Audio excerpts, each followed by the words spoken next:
Alright, hey guys, Extra here. Another video for everyone. Hope you've all been doing well. I'm doing alright. My bed's a bit messy tonight, but that's my problem and not yours. Anyway, so in this video, I wanted to talk a little bit about rankings and the way that they influence your improvement. The way that rankings can kind of change the way you view getting better. And I want to start off by saying that I think the whole 40 thing is actually really, really cool. I think if we didn't have that, we'd just be way too focused on PRs.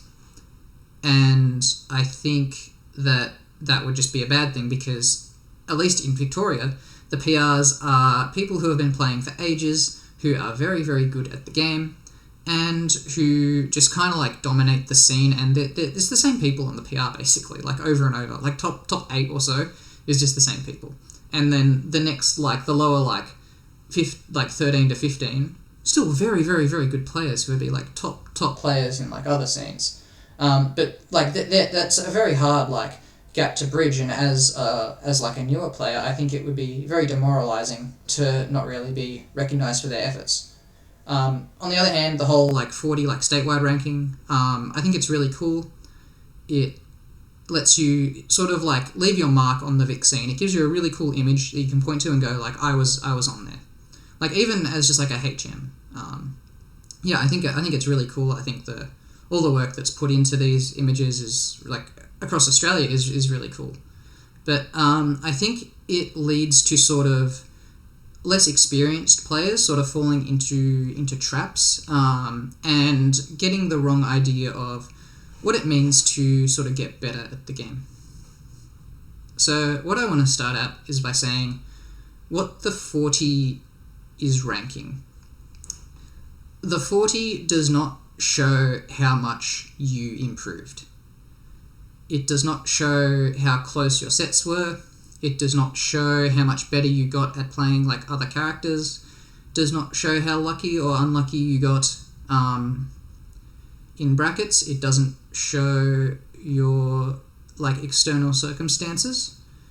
What it shows is the players that you beat and the players that you lost to, sort of weighted across multiple tournaments, head-to-heads, and so on and so forth.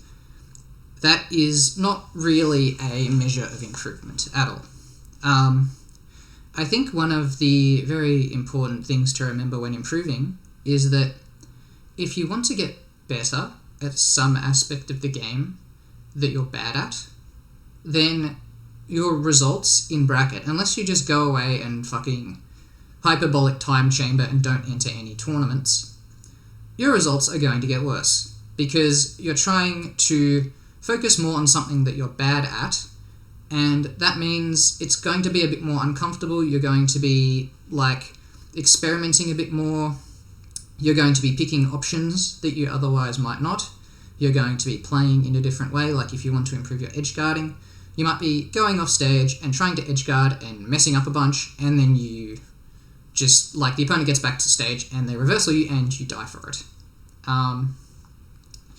And if you focus too much on the statewide rankings as a sense of improvement, then you are going to naturally focus on just doing the things that you are already good at, because that's what gets you those wins.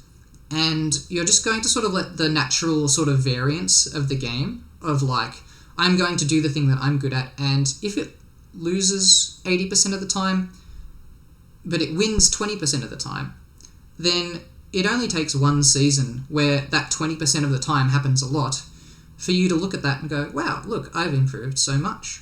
When in reality, you might be just getting better at the things you're already good at.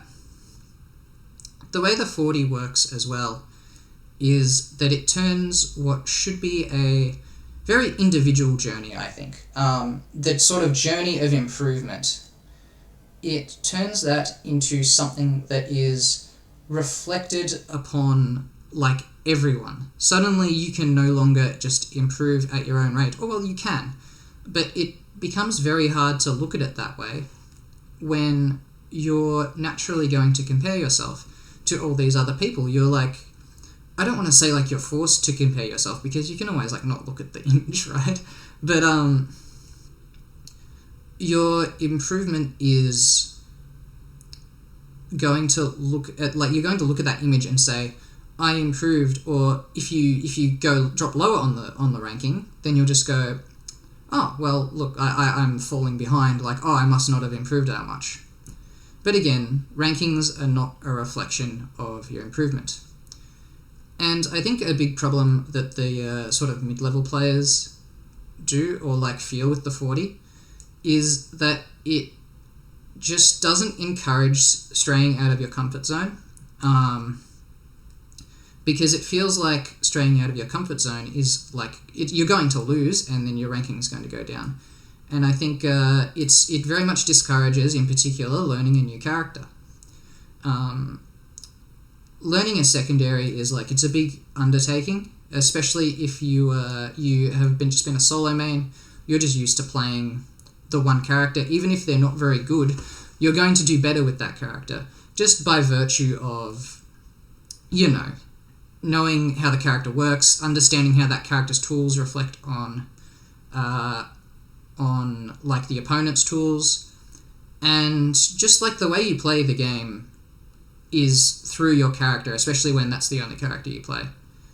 And so I feel like a lot of people in Victoria, at least, they try to pick up a secondary, and then they get discouraged by how different that character plays, and how suddenly they're losing to players who they view themselves as like, they view as like a bad loss, because like you've got that ranking gap, like, oh, I am like 20th, I lost to a player who's like 35th or 40th. That is a bad loss. And it just means you kind of go back to your character, like your old faithful, the character that you've always used. So yeah, I guess there really isn't a lesson to this video. It's just me kind of giving my thoughts on the whole rankings thing. Again, I think that it's like overall a really good thing for the scene. It gets people really involved. But I think it also gets a lot of sort of inexperienced players to sort of focus a little bit too much on the ranking rather than just trying to, get better at your own pace, do what you need to do to win. I guess a good example is Ghost, recent Big Cheese winner. He, when he was first playing Steve, like I'm watching these SA tournaments, he's getting like 5th. And that is a big drop-off for him. He's used to just consistently getting first, and he's playing this character that's really sort of unconventional. It requires a lot of learning new stuff. And if he was discouraged by that, he might have just gone back to Me Brawler, because Me Brawler gets results. It gets him those wins over fucking Taicho or whatever. But he stuck with it. Like he had faith that a drop in results, as he should know, because he's been a top player for ages. He had faith that his drop in results doesn't necessarily reflect where he'll be in like 6 months. And yeah, there you go. He won Big Cheese.